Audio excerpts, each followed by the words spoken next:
Okay, guys, let's talk pickling spice. You need some pickling spice in your wet brine. You really, really do. Now, you can order pickling spice online already pre-made, or you can make your own, which I suggest make your own because it's going to be so much fresher, right? You have all the individual fresh spices mixed together, right? I've got a little bit left over. So there you go, guys. A fresh batch of pickling spice. Very important for all of your wet brines. All of them, regardless of what meat you're doing. You really need these pickling spice flavors. Not difficult to make. You saw the ingredients. See it crushed up cinnamon sticks and crushed up bay leaves, and there's whole cloves and mustard seeds and all that stuff, right?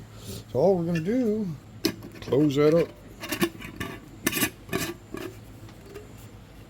and give it a nice shake. Eh? Now, it says my recipe, which is 2 gallons of water total, right? Calls for 2 tablespoons of this. So, that's quite a few tablespoons in there. So you don't need to make up too much pickling spice at one time, right? Keep it fresh.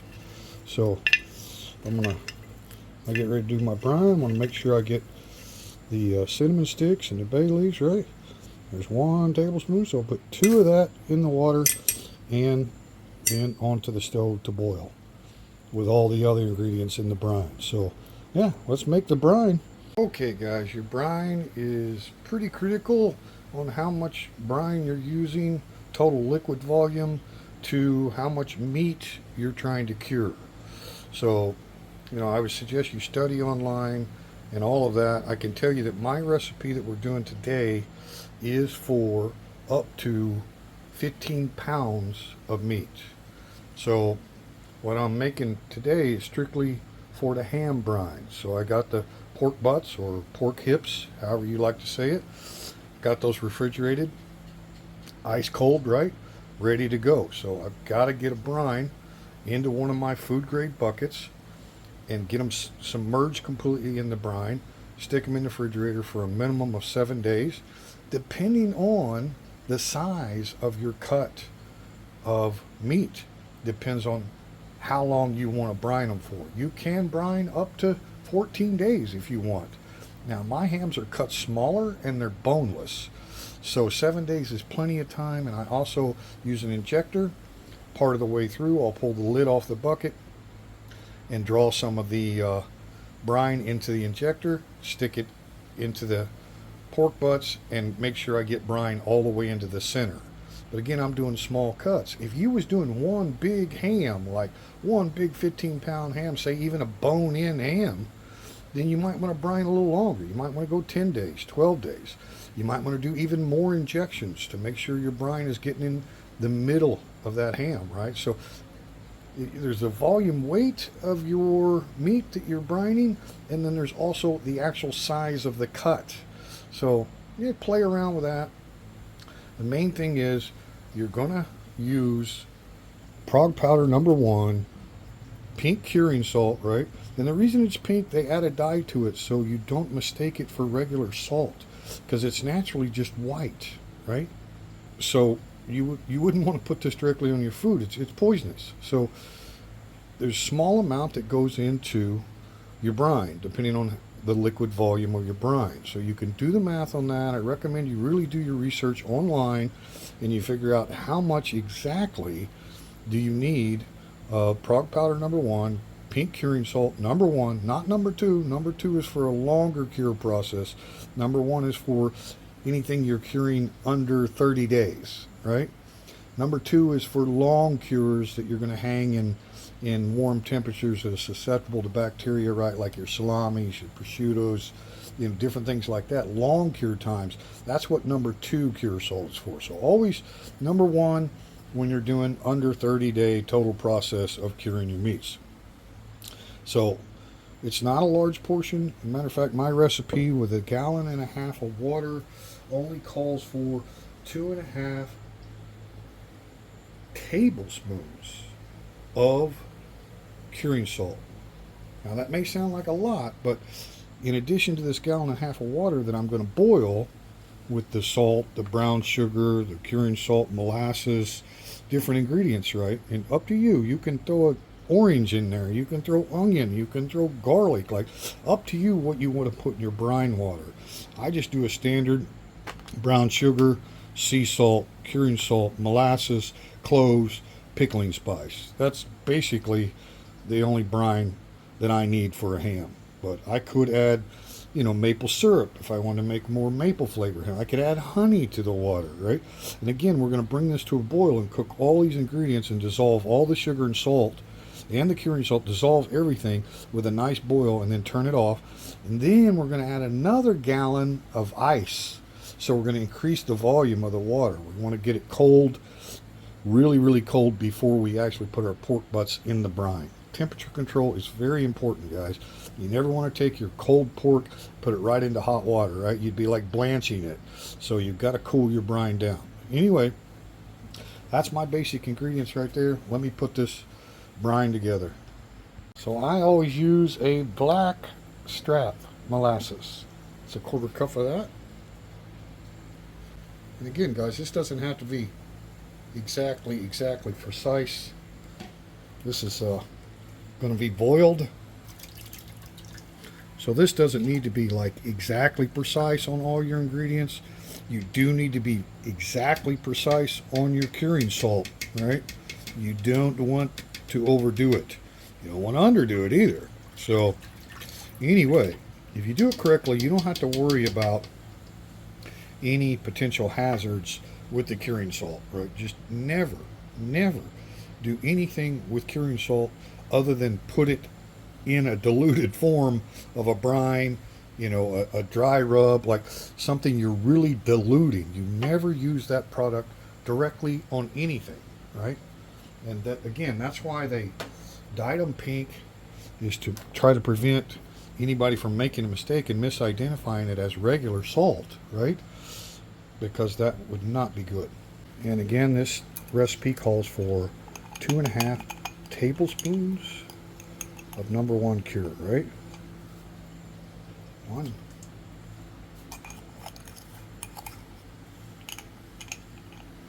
2,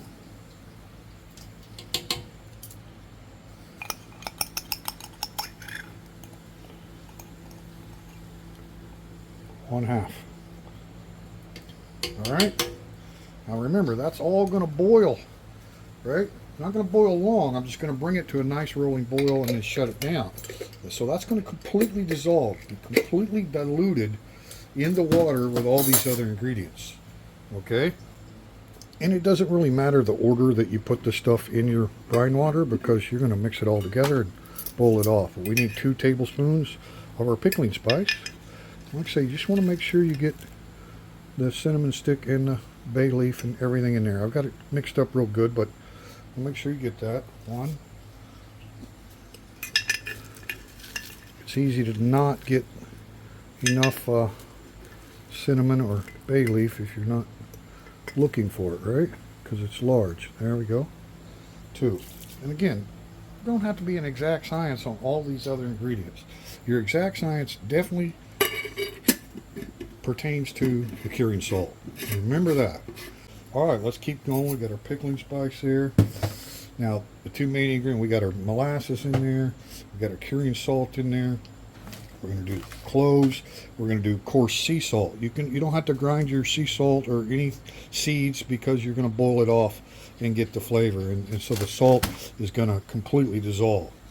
All right, let's see. How much sea salt? 1.5 cups, guys. Yeah. Huh? 1.5 cups of sea salt. This is how you get a nice cure, right? 1 coarse sea salt, right? Very coarse. And our half. Still got a little molasses in there. That's okay. But kosher or sea salt, either way, right? I like the coarse because you're going to boil it off. All right. 1.5.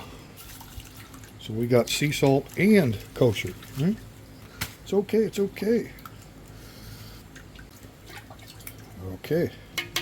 Now we got to get that brown sugar in there, right? I got a couple open that I want to go ahead and use up. This one's a dark brown. This one's a light brown. You can also use natural cane sugar too.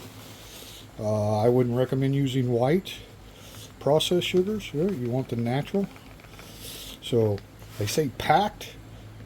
2 cups packed. Well, this isn't packed, obviously, so I'm going to go ahead and dump that in. Add a little bit more, right? So we're not quite at 2 cups. We're probably a little under 1.5 cups there. Actually, this is not an exact science. And then we got the lighter brown.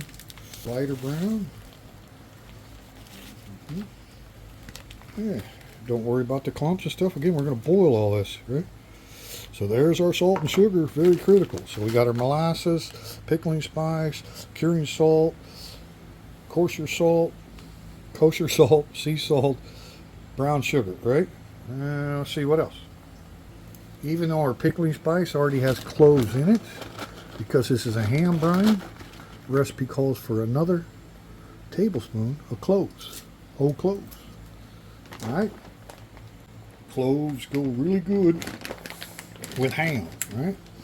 That's it, guys. That's all my basic ingredients. You can go back and replay it if you want the full recipe. That's it, right? Now, up to you. It's a brine. You're going to soak pork in it for 7 to 10 days, right? You've already got the curing, you've got the salt, the sugars, you've got everything you need to cure properly. But up to you. You want to throw an onion in there? Chop up an onion and throw an onion in there. You want some citrus? Throw an orange or lemon. I mean, you want to add some flavors to your ham? It's up to you, right? But whatever you're going to add, I would add before you do the boil, right? So that it boils off. And a lot of people add onion and garlic, stuff like that, and then they strain the onion and garlic out of it after the boil, right? All right. Then I just like to keep it simple on the brine.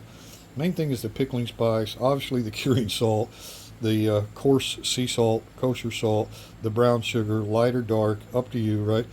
Molasses, and there's a couple other things that I throw in there that I won't reveal to you. But again, customize your own brine. These are the main ingredients that you need. People might say, well, you need to whisk all that together, right? You need to really get that stirred and whisked all together.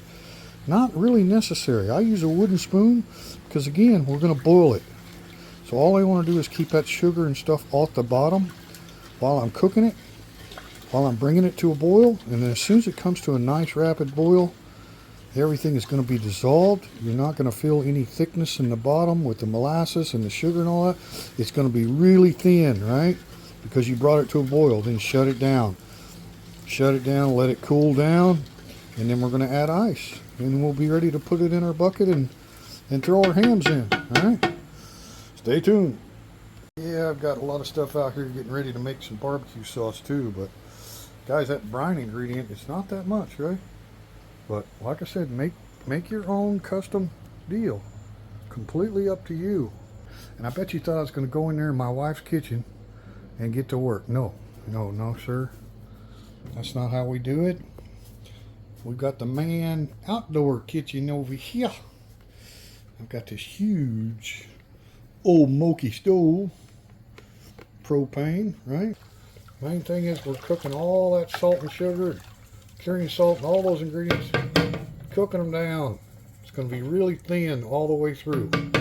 All right, let's let her boil. That's it, guys. Brought it to a nice rolling boil and shut it off, right? So all of those ingredients, I mean the whole cloves, the bay leaves, all the seeds, the pickling spice, obviously the salt, the sugar, the curing salt, everything is completely dissolved. It's very, very thin, and it's going to be even thinner when we add the ice. And we're going to let it cool down to room temperature here. We don't want to put our cold pork in anything hot, right? So let it cool down to room temperature. Then we're going to add the ice, pour it off into the bucket, right? And then drop our hams in. That's it, guys. There's your brine. And once you've brined your meat, that's it. You got to throw this away. You can't use it again, okay? It's a one-time shot. So your curing salt, your kosher salt, sea salt, brown sugar, molasses, all your ingredients are just going to be tossed out. You can't use it twice, okay? Remember, you're soaking raw pork in this stuff for a minimum of 7 days. I started in the restaurant business at age 13 as a busboy. Worked my way into a fry cook by 14, and by 16, I was a full galley cook. I could do the whole menu, right? One of the things I learned from many chefs, old school type chefs, really critical, even broth, you don't want to go from hot broth straight into the refrigerator. You don't want to take a hot piece of meat and put it straight into a refrigerator, right? I mean, things can spoil. You just don't do drastic temperature changes. Same thing with our brine here. Now, it's not fully down to room temperature. It's not anywhere close to boiling like it was, so it's cooled off quite a bit. So I'm going to slowly just go ahead and add a little crushed ice, right? And get it to cool down to room temperature a little quicker, right? Before we add a full gallon of ice and put it in our brining buckets. So remember that. Temperature control is very important on your meats, your stock, your brines, everything. Don't go from really hot to cold. Don't go from really cold to hot. Like, always try to bring things down to room temperature, and then, either increase the heat, like if you're smoking a brisket, bring that thing out of the fridge, let it get up to room temperature, right? Let it rest and not be so cold, then put it on the smoker, and vice versa. Got something really, really hot, you want to cool it down slowly, right? Get it down to room temperature.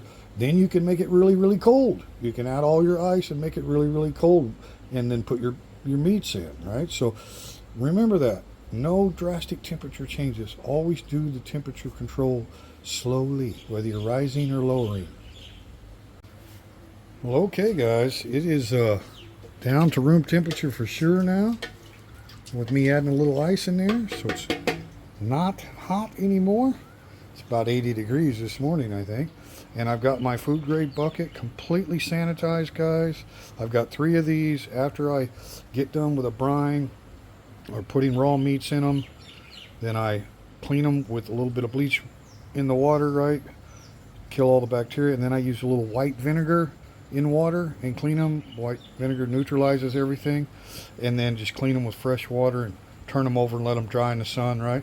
So sanitation, very important on your food grade buckets.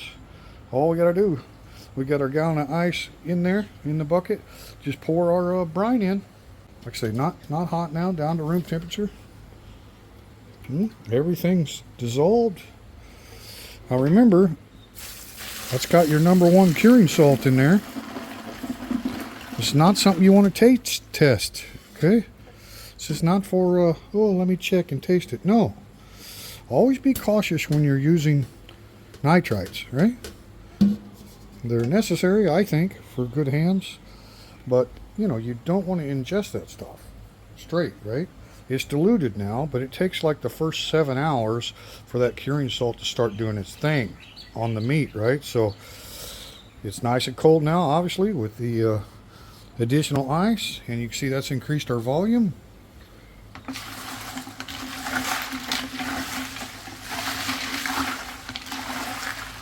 Which gives us plenty for the amount of ham that we're doing today. The weight will rise the water, and then we'll put a bowl and plate on top to make sure the hams stay submerged, or the pork butts, they will be hams. But we'll let that ice dissolve, and it'll be nice and cold when we put the hams in. This particular brine recipe that I used today, 1.5 gallons of water that we boiled, right? And then 1 gallon of ice. So, you're looking at 2.5 gallons of liquid total. It is perfect for up to 15 pounds of meat. Well, what I've got here is just exactly about what we want. You can see I got 7 kilos in 2 hams here, right? So it's right at 15 pounds, maybe a smidge over. But we should have just the perfect amount of kosher salt, curing salt, sugar, all of our ingredients. And as long as it's enough liquid to completely submerge both hams, then we know we've got enough, right? So this should be perfect, guys, just for these two hams. Let's get them in there. Now, temperature control, like we were talking about earlier. The hams are ice cold. They've been in the refrigerator. They are ice cold. Hams, I keep saying hams. They're pork butts. They're not hams yet. And our brine is ice cold. Still got a little bit of ice in there. Most of the ice is thawed, but so we're going from cold to cold, right? Which is what you want to do. So let's grab these hams.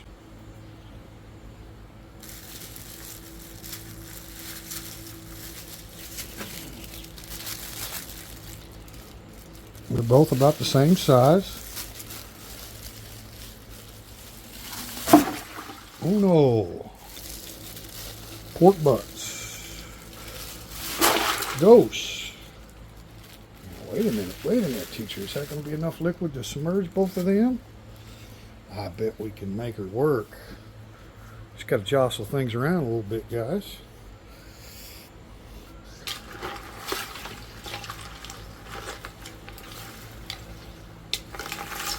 Oh yeah.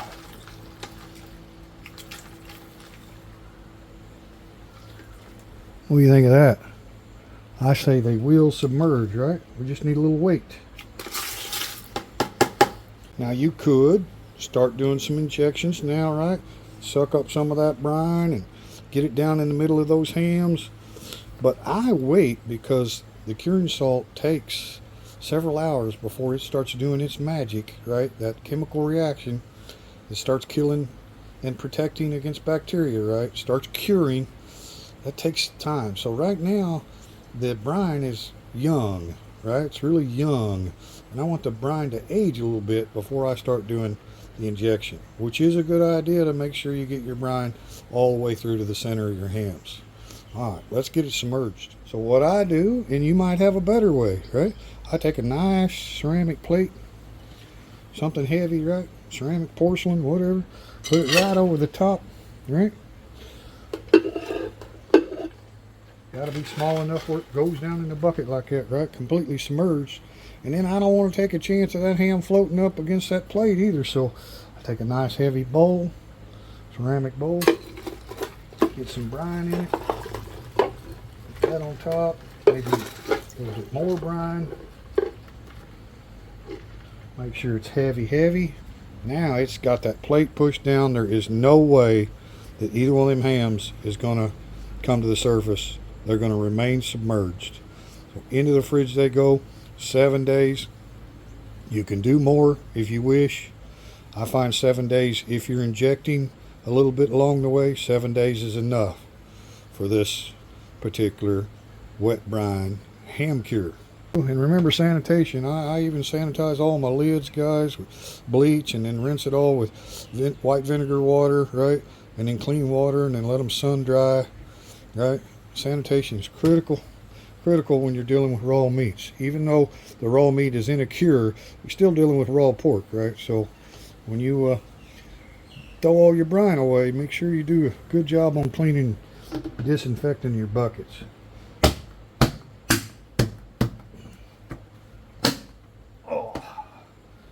In the fridge they go. Nam Yin, come help. It's too heavy. There you go, guys. Those pork butts in the brine on the bottom. Got some brisket, dry rub in the second one. And we've got a pork belly here. I'm going to make a brine for the pork belly. And then we'll have one more bucket in there. Yeah, we'll stack 3. I'll put the ham and the bacon on bottom, put the brisket on top, because the brisket will be the first thing that smokes. There you go, guys. That's all you need to do. Get your pork into that brine and leave it alone 7 days, 10 days, up to you.